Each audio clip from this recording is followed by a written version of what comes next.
Hello, I'm meteorologist Sabrina Fine on what has been a very hot day, eventually turning into a day of many thunderstorms.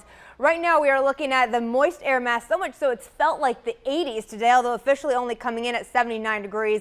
The above average temperature plus all of that moisture will collide with a cold front. You can see right now working its way throughout Ohio, edging out over toward Pennsylvania, and you can see all the thunderstorm activity wrapping in ahead of it. Simply from so much moisture, there is also a disturbance as well. So we will see that chance of thunderstorm activity for the evening hours. We could also see it turn severe. You can see the Storm Prediction Center has given us a slight risk. That means 2 out of 5 that we could be dealing with some severe thunderstorms. The main threat going to be some gusty winds. That means up to about 58-mile-per-hour gusts. However, we could see some large hail and maybe even an isolated tornado. It does look like the strongest threat of any sort of severe weather will be found further to the north, and you'll notice that in your FUTURECAST model here.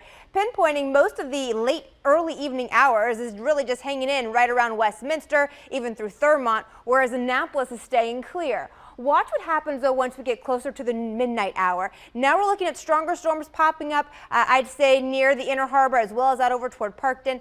This is the intensity that we're looking at, possibly turning severe, although there's a severe thunderstorm watch that's set to expire at 9 o'clock. So as sort of the evening comes into play, we look for the threat of severe weather to somewhat diminish. And then by the time we get to Saturday, you're waking up no chance of rain. And in fact, we end up seeing the mix of sun and clouds. So your 7-day forecast, 81 degrees tomorrow, 10% chance of rain. That's only really into the early morning hours, and then we'll continue to notice temperatures falling off behind that cold front down to the lower 70s once we get on into Sunday, returning to the 80s though by Wednesday. Stick with us online at WMAR2news.com all day for updates on top stories and breaking news.